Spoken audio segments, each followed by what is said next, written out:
Sir, রাজ্য সরকার কি এখানে এসআইআর করতে দেবে? স্যার, রাজ্য সরকার যদি এসআইআর করতে না দেয় তবে কি বাংলায় নির্বাচন পিছিয়ে যাবে? স্যার, রাজ্য সরকার কি আদৌ কমিশনের কাজে বাধা দিতে পারে? স্যার, রাজ্য সরকার যদি কমিশনকে চ্যালেঞ্জ জানায় তবে কমিশন কি ধরনের পদক্ষেপ গ্রহণ করতে পারে? স্যার, রাজ্যের বিরুদ্ধে অসহযোগিতার অভিযোগ করে কমিশন কি রাজ্যে রাষ্ট্রপতি শাসনের আর্জি জানাতে পারে?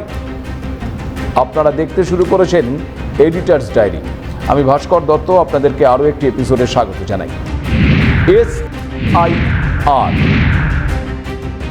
স্যার উচ্চারণ হলেও এখন এই এসআইআর আর ওই স্যার নয়, বহু আলোচিত স্পেশাল ইন্টেন্সিভ রিভিশন, ভোটার তালিকার বিশেষ নিবিড় সংশোধন, যাকে কেন্দ্র করে বাংলার রাজনীতির উঠোন এখন ক্রমেই সরগরম হয়ে উঠছে।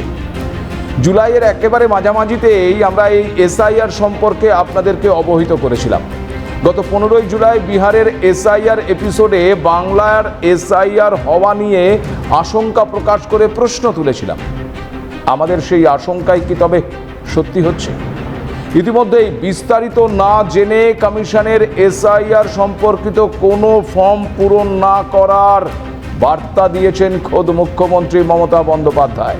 ফর্ম ফিল আপ করুন, আমরা দেব, কোনো না জেনে ফর্ম ফিল আপ করবেন না। আপনার ডিটেলস নিয়ে গিয়ে ভোটার লিস্ট থেকে নাম্বার দিয়ে দেবে। আমরা মানব না। আমরা চাই সবার ভোটার লিস্টে যাদের এন্টাইটেল তাদের নাম তুলতে হবে। সেন্ট্রাল গভর্নমেন্টের, আমি সরি, ভাবছেন আপনার এপিক কার্ড আছে, আর কিছু করতে হবে না, নিয়মটা পাল্টে দিয়েছে। আবার নাম তোলার চক্রান্ত চলছে। ভোটার লিস্টে নাম আছে কিনা আগের লিস্ট দেখলে হবে না, নতুন ভাবে গিয়ে ক্রস চেক করতে হবে। আর যাদের এখন 2002 সালের আগে জন্ম হয়েছে, 2002 সাল পর্যন্ত, বলছে তাদের বাবা মায়ের বার্থ সার্টিফিকেট লাগবে। যারা বলছে তাদের আছে তো। আবার এসআইআর বাংলায় হবে না বলে সাফ জানিয়ে দিয়েছেন তৃণমূল কংগ্রেসের সর্বভারতীয় সাধারণ সম্পাদক অভিষেক বন্দ্যোপাধ্যায়। ইয়েস স্যার বলে যারা এসআইআরকে প্রতিষ্ঠা করার চেষ্টা করছে তাদের নো স্যার বলছে তৃণমূল কংগ্রেস। এখন এত শ্রম দিয়ে, এত ডেলি প্যাসেঞ্জারি করে, দিল্লি থেকে, মধ্যপ্রদেশ থেকে, গুজরাট থেকে নেতা পাঠিয়ে পরিশ্রম করে তো লাভ নেই। মানুষ ভোট দিতে গেলে তো বিজেপির বিপক্ষে ভোট দেবে, এটা তো বিজেপি দেখেছে। তাই ভোটাধিকারটা কেড়ে নেওয়ার একটা কৌশল হচ্ছে এসআইআর। এসআইআর বা স্যার, ইয়েস স্যার বলে যারা নির্বাচন কমিশনের মতো প্রতিষ্ঠানকে বিক্রি করে দিয়েছে, আমরা তাদেরকে বলছি নো স্যার, এসআইআর বাংলায় হবে না। এই চুপি চুপি ভোটের কারচুপি আমরা বাংলায় করতে দেবো। আর একটা মানুষের ভোটাধিকার যদি এসআইআরের নামে বাদ যায়, নির্বাচন কমিশন ঘেরাও করব 1 লক্ষ বাঙালিকে নিয়ে। এদের ক্ষমতা থাকলে এটা আটকে দেখাবে। 100 দিনে করেছি তো। এবার এখানেই প্রশ্ন, তবে কি বাংলায় এসআইআর হবে না? বিহারে ইতিমধ্যে এসআইআর এর প্রথম পর্যায়ের কাজ শেষ হয়ে গেছে।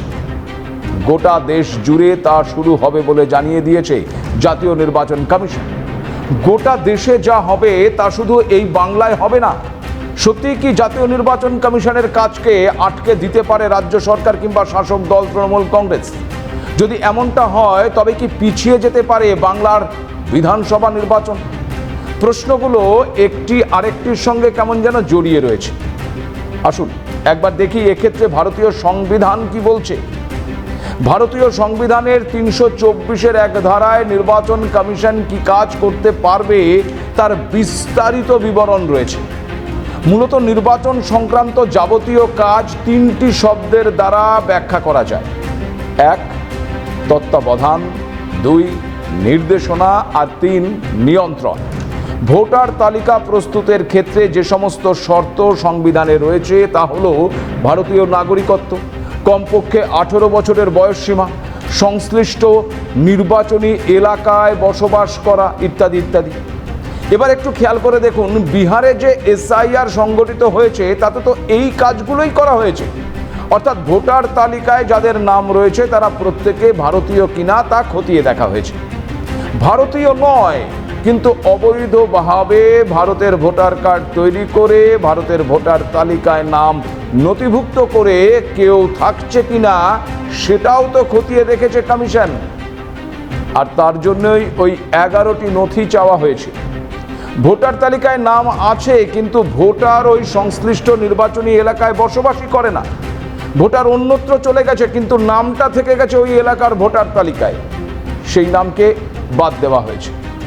আবার বলছি, খেয়াল করে দেখুন, বিহারে যে এসআইআর হয়েছে সেখানে 65 লক্ষ নাম বাদ পড়েছে বলে জানিয়েছে কমিশন, যাদের মধ্যে 22,34,000 মৃত্যু হয়েছে এমন ভোটার, অর্থাৎ মৃত ভোটার যাদের নাম থেকে গিয়েছে। 36,28,000 ভোটার স্থায়ীভাবে যারা অন্যত্র চলে গেছে, অথচ ওই এলাকার ভোটার তালিকায় তাদের নামটা রয়ে গেছে। 7 লক্ষ ভোটারের নাম একাধিক তালিকায় রয়েছে। কমিশনের এই দাবি অনুযায়ী খেয়াল করে দেখুন, নাম বাদ গেলেও ভোটার কিন্তু বাদ যায়।